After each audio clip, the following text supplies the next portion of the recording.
சதுரகிரி ஒற்றக்கொம்பா, சதுரகிரி ஒற்றக்கொம்பா, சதுரகிரி ஒற்றக்கொம்பா.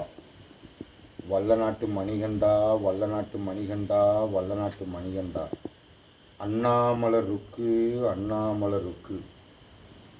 அம்மை அப்பன் துணை. என்னோட பதிவை பார்க்குற எல்லா குடும்பங்களுக்கும் 100 நன்மைகள் நடக்கணும்னு மனதார வேண்டிக்கிடுதேன்.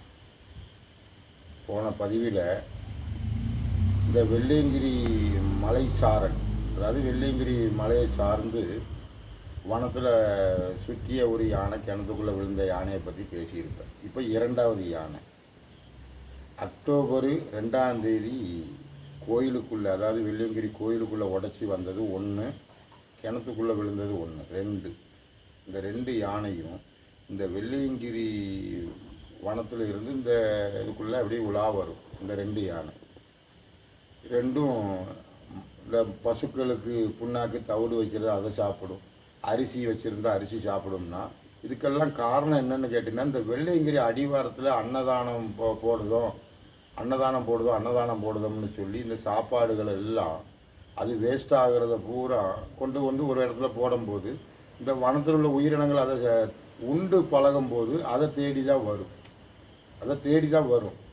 அப்போ ஒரு நபர் அன்னதானம் போட்டு அதை மிச்சம் எங்கேயும் கொண்டு தூரம் போடாமல் அதை அப்படியே கொண்டு போய் இது பண்ணிட்டா பிரச்சனை கிடையாது. அப்போ வெள்ளையங்கிரியில் மட்டும்தான் அன்னதானம் போடுதோம், அதோட வேஸ்ட்டுகளை கொண்டு முன்னாடி போடுதோம் அப்படிங்கிறது அல்ல. இந்த ஈசா யோகாவில் 5000 நபர்களுக்கு சமைக்கிற சமையல் சாப்பாடில் மிச்சம் வர்றதை கொண்டு போய் ஒரு இடத்துல போடுற இடம் பயங்கரமான ஒரு குழி எடுத்து கொண்டு போடுதாங்க. அப்போ இந்த மாதிரி உணவுகள் கொண்டு வேஸ்ட்டாக கொண்டு தொட்டும்போது இந்த வனவிலங்குகள் அதை உட்கொள்ளும் போது அந்த ஒரு ருசியை தேடி வருது. அக்டோபர் 2ஆம் தேதி வெள்ளையங்கிரி கோயிலுக்குள்ளே உடச்சி உள்ளே வந்தது. அக்டோபர் 2ஆம் தேதி அது இந்த சமூக வலைத்தளம் மூலமாக எல்லாரும் பார்த்துருப்பீங்க. இன்னும் பாரு, கோயிலுக்குள்ளே உடச்சி உள்ளே வந்துட்டு மக்கள் பூரா வெளியே ஓடி வர்றாங்க. இப்படிங்கும்போது யாரையும் பயமுறுத்ததுக்கு அது வரலை. அதுக்கு நிம்மதி அந்த வனத்துக்குள்ளே இருக்க விட மாட்டேங்காங்க. ஏன்னா உத்தரவு என்னன்னு கேட்டிங்கன்னா, இந்த வெள்ளையங்கிரி வனத்துக்குள்ளே எந்த யானையும் இருக்கக்கூடாது. இதை நான் ஏன் சொல்கிறோம்னா, அந்த கிணத்துக்குள்ளே விழுந்து இறந்த அன்னைக்கே நான் பேசியிருந்தோம்னா 30ஆம் தேதி வெளியே வந்தது.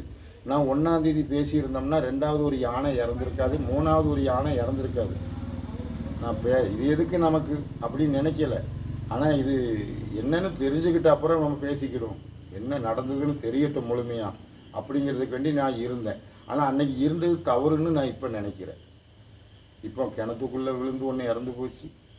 அதாவது ஈசா யோகாவுக்கு அந்த பரவுள்ள வனத்துக்குள்ளே ஒரு யானை இறந்து போச்சு, இன்னொரு யானை இறந்து போச்சு அப்படின்னு சொல்லும்போது இனி உள்ளதையாற்றும் இறைவா காப்பாற்று அப்படிங்கிறதுக்கு வேண்டி இப்போ 2வது யானை எப்படி இறந்தது, இது யாரும் சொல்லியோ இல்லையோ கிடையாது.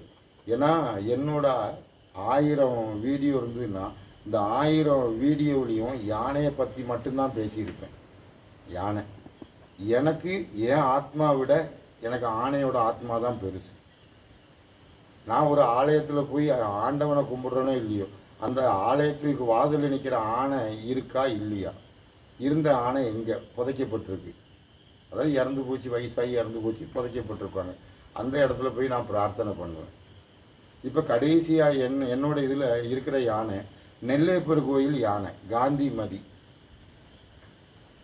இறந்து போச்சு, கோயில் யானை தான். அந்த யானை தான் கடைசியாக, அந்த யானை மனதுக்குள்ளே நினச்சிக்கிட்டு இருக்கிறேன். இப்படி நான் இறந்து போன ஆணைகளை நான் நினைக்கும்போது ஒரு உயிரோடு இருக்கிற ஆணை நம்ம சொன்னால் கேட்காது. ஆனால் இறந்து போன ஆத்மாவை நம்ம நினைக்கும் போது அந்த ஆத்மா நம்மக்கிட்ட வரும். ஏன்னா மனிதனுக்கு ஆத்மா இருக்குன்னு சொல்லும்போது ஆணைக்கு ஆத்மா உண்டோ இல்லையோ, உண்டு. இல்லை ஒரு விநாயகரை கும்பிட்டா சக்தி வருமா இல்லையா, அது வராது அப்படிங்கிறது இப்படி ஒரு மனிதனுக்கு ஒரு நம்பிக்கை. ஆனால் எனக்கு என்ன நம்பிக்கைன்னு கேட்டீங்கன்னா, இந்த பாரத பூமியில் விநாயகர் சதுர்த்தின்னு கொண்டாடுறதை நீங்கள் பார்த்துருப்பீங்க.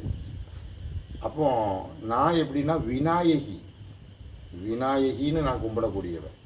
இப்படி இருக்கையில் இந்த வெள்ளையங்கிரி கோயிலுக்குள்ளே உடச்சி வந்த யானை அக்டோபர் 2ஆம் தேதி எல்லாரும் பார்த்துருப்பீங்க.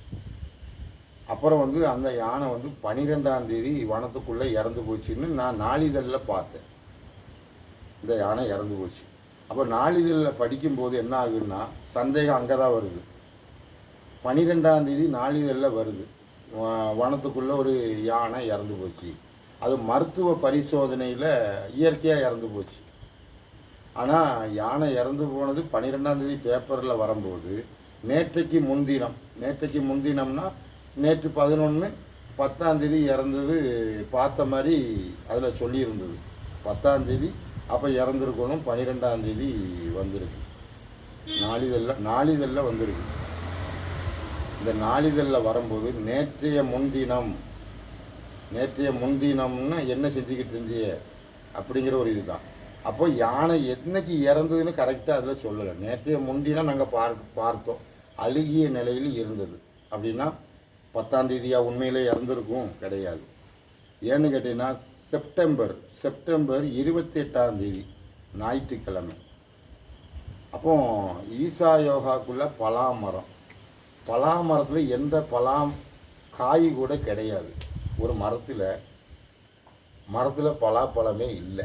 28ஆம் தேதி செப்டம்பர் 28ஆம் தேதி அந்த மரத்தில் பலாப்பழமே இல்லை. அக்டோபர் 5ஆம் தேதி அந்த மரத்தில் பலாப்பழம் தொங்குது. அப்போ பலாப்பழம் எப்படி ஒரு மரத்தில் பலாப்பழம் பெருசாக காய்க்கிதுன்னா அது ஈசா யோகா மையத்துக்குள்ளே தான். இது மிகப்பெரிய ஒரு அதிசயம் இல்லை. ஒரு வாரம் 28ஆம் தேதி செப்டம்பர் 28ஆம் தேதி அந்த மரத்தில் எந்த ஒரு இது அடையாளமும் இல்லை. அக்டோபர் 5ஆம் தேதி அந்த மரத்தில் பெரிய பெரிய பலாப்பழம் தொங்குது. எப்படி? இதுதான் விஷயமே. அப்போ 5ஆம் தேதி அந்த யானை அதே ஒரு கிராமத்துக்குள்ளே ஒரு ஆலயத்துக்குள்ளே போகுது. 2ஆம் தேதி வெள்ளியங்கிரி ஆலயத்துக்குள்ளே போன யானை 5ஆம் தேதி ஈசா யோகா பக்கத்தில் ஒரு கிராமம், அந்த கிராமத்துக்குள்ளே ஒரு ஆலயத்துக்குள்ளே போகுது 5ஆம் தேதி. 6ஆம் தேதி அது எல்லா சமூக வலைத்தளத்துலேயும் வருது, ஒரு கோயிலுக்குள்ளே உடச்சி வருது. அந்த இடத்துக்கு பேர் தாடிக்கனி.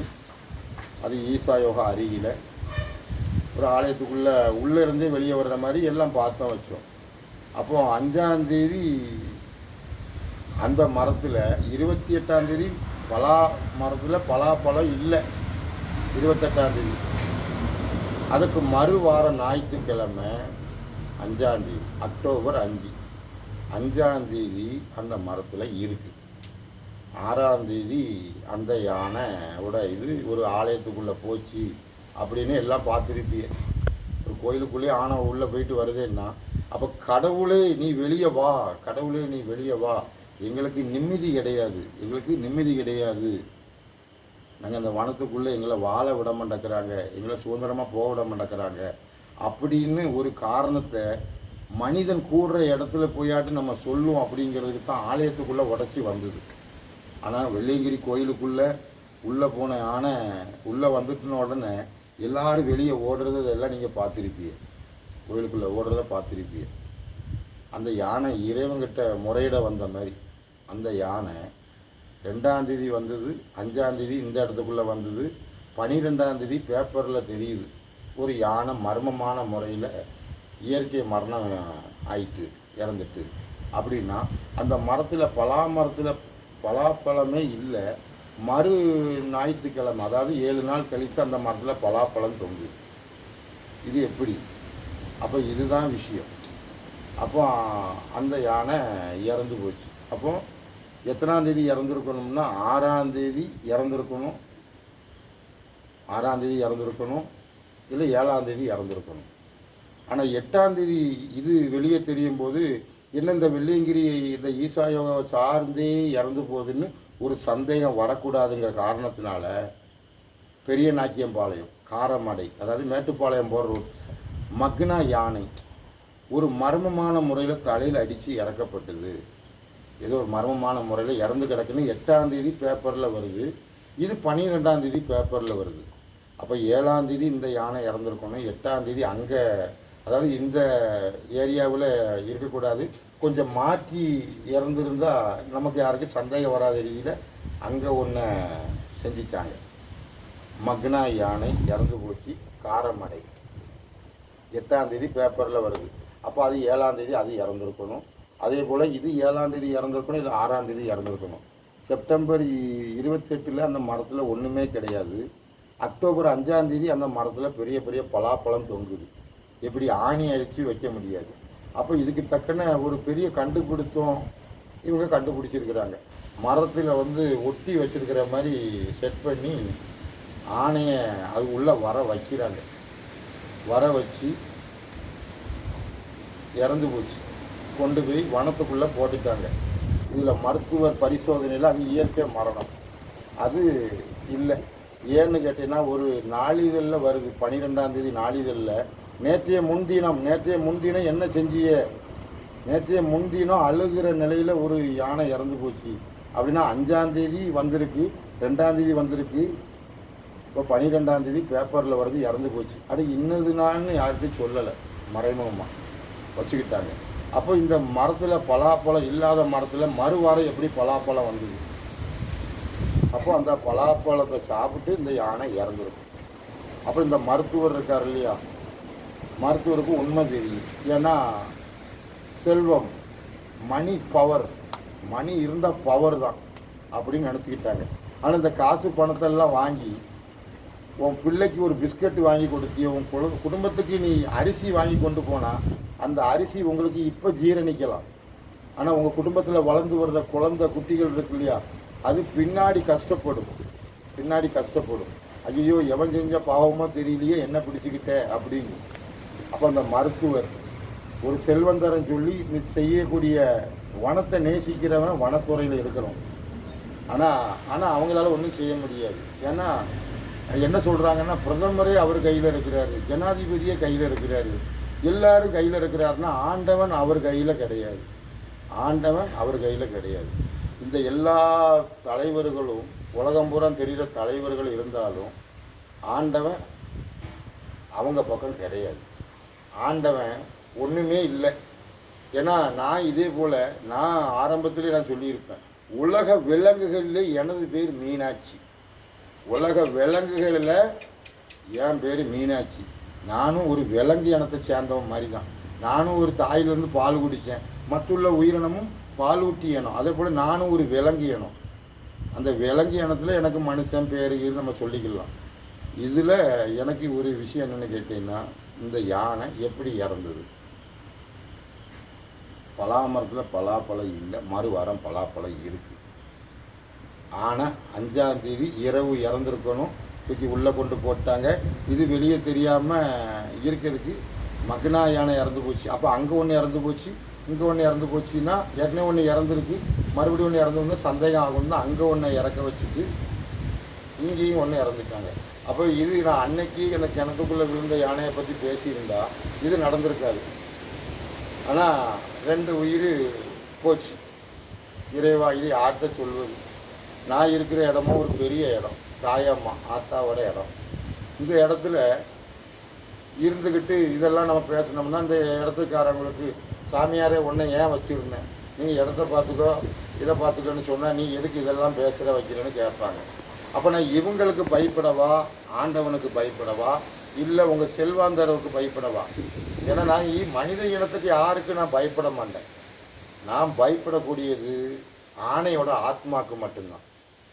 ஆணையோட ஆத்மா அண்டத்தில் மிகப்பெரிய ஒரு உயிரினம், ஆத்மாவுக்கு ஒரு எடுத்துக்காட்டு அந்த இனம். அப்போ அந்த இனத்தையும் இவங்க கொண்டு காட்டில் போட்டாங்க. ஏன்னா வனத்துக்குள்ளே யாரும் போகக்கூடாது. நான் இருக்கிற இதே இடத்துல நான் 9 வருஷம் இதுக்கு முன்னக்கூட்டி வரும்போது இதே பூண்டி பிரிவு, இந்த இடம் பூண்டி பிரிவுலேருந்து உள்ள அதிகாலையில் ஒரு 7 மணிக்கு போகும்போது இதே வனத்துறையை சேர்ந்தவங்க அப்போ இருந்தவங்க, இந்த இடத்துக்குள்ளெல்லாம் நடமாடவே கூடாது, ரிசர்வ் ஃபாரஸ்ட்டு, உன் காலை ஒடிச்சு போடுவேன், ஐயா இதானே ஆலயத்துக்கு போகிற வழி, அதெல்லாம் இந்த டயத்தில் போகக்கூடாது அப்படின்னு சொன்னாங்க. ஐயா நான் வாக்கிங் எதுவும் நடக்கலை, நான் ஆலயத்துக்கு போகிறேன்னு சொன்னேன், இதுக்குள்ளே வரவே கூடாது சாமியாரை, காலை உடச்சி போடுவேன்னாங்க. ஆனால் 9 வருஷத்துக்கு அப்புறம் இப்போ பார்த்தா இந்த வனத்துக்குள்ளே இதே இடத்துக்குள்ளே தான் ஈசா யோகாவில் இருக்கிற சாமியார்கள் பூரா வாக்கிங். ஏன்னா இப்போ இவங்க வாக்கிங் நடக்கிறதுக்கு வேண்டி இந்த வன விலங்குகள் பூரா இல்லாமல் இருந்தால் இவங்களுக்கு வனத்துக்குள்ளே போய் தியானம் யோகா எல்லாம் பண்ணலாம். அப்படிங்கிற மாதிரி இந்த வனத்தை எல்லாம் வேற ஒரு நாடை ஆக்கணும், ஈசா நகர் அப்படின்னு ஆக்கணும்னு ஒரு திட்டம். அப்படிங்கிற மாதிரி இப்போ 2வது யானை இறந்து போனது அந்த பலாமரத்தில் ஒரு விஷயம். ஆனால் இந்த மருத்துவர் இருக்கார் இல்லையா, அவர் குடும்பம் ஒரு காலமும் நல்லா இருக்காது, ஒரு காலமும் நல்லா இருக்காது. ஆனால் வேற என்ன பொய் வேணாலும் சொல்லியிருக்கலாம்.